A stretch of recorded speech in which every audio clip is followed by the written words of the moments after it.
So this morning, Boeing ended up beating analyst expectations on their Q2 earnings. Now, 2 months ago, while the stock was trading below 163, I gave you guys my upside price target. Take a listen.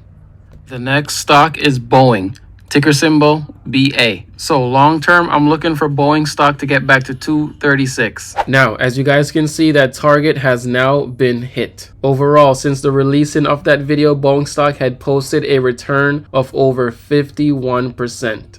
Now, Jefferies just gave Boeing stock a buy rating and a price target of 265. Let's take a listen. CEO Kelly Ortberg last hour praising the state of these trade deals. Boeing initially higher on the results, did turn lower in some early trading. Joining us this morning, Jefferies analyst Sheila Kahyaoglu has a 265 target and a buy rating on the stock. Sheila, it's great to see you.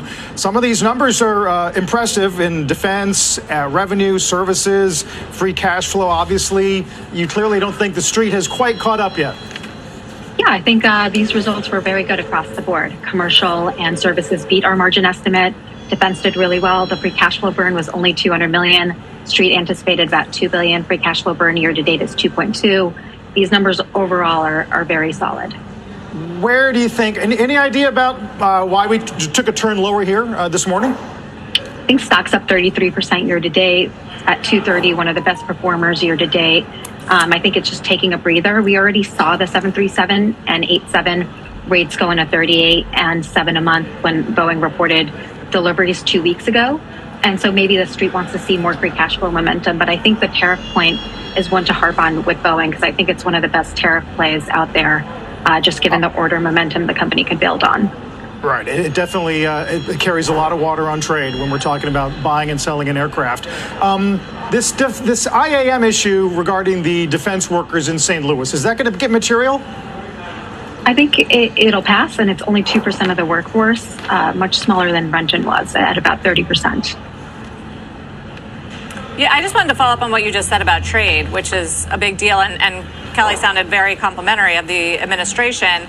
I mean, I thought even before they started announcing trade deals in the Middle East, where there were all sorts of commitments to buy Boeings, and then now in some of these trade deals, how much is it moving the needle for Boeing in terms of added business? I think a lot. I think people don't realize Boeing's backlog is 7 years of production right now. And year to date, Boeing has about 650 official orders, but the trade deals are still preliminary. So they're not in that 650 number. We're tallying about 450 preliminary orders from the trade deals. That includes Qatar, Indonesia, Japan, and much more to come with the EU deal too. So I think that the tariff trade deal is going to build order momentum. And given the backlog is 7 years, is going to help pricing, which obviously helps free cash flow. Viewers obviously remember how it was bedeviled for several years. Just concerns around the culture regarding safety. How do we talk about the stock right now through that lens? And do you give Ortberg credit for turning that whole engine around? Yeah, I think Kelly Ortberg, Stephanie Pope, Brian West in his last quarter are all turning it around.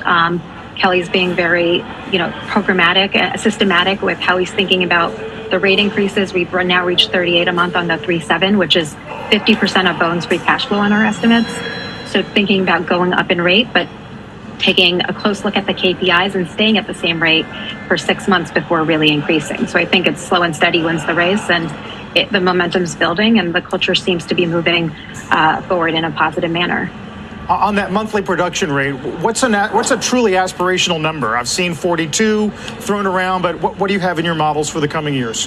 So we have 5 a month, an increase of 5 per month. So we'll go to 42 next. They'll stay at that rate for 6 months, and then 47. They've never really done above 55 for more than 6 months. So that is 52 to 55 is our target in 28. Per month. That's a lot of aircraft. Yeah, that's a lot of aircraft. Where does, in an environment where defense clearly gets a lot of chatter on the street, where does that fit in on this story? I also want to go back to the order momentum point. I think Boeing delivering on time without concessions and a good product. Outside of volume, pricing is very important as these tariff deals come in too. people will want the aircraft, will pay a premium for it to get it on top, to have it as people fight for capacity. On defense, we're starting to see the turnaround. This is the second quarter in a row where BDS hasn't seen any losses. So hopefully, this is a business that generated $2 billion of EBIT and free cash flow just 5 years ago before the loss-making programs came in. Fascinating turnaround that it's been. It's been great to watch. Now, current support for Boeing is going to be at 227. If the stock cannot stay above this level, then look for a pullback to 213. From current price, we're looking at a decline of over 7%. Above current support, you have resistance at 236 and at 251. If Boeing can get above 236, then I want you guys to look for a run to 251, which from current price would be an increase of over 9%. Alright guys, that concludes my analysis. If you like this video, please go ahead and leave a thumbs up, and if you're currently watching and you're not yet subscribed, do consider subscribing. As always, thanks for watching, and I'll see you guys in the next one.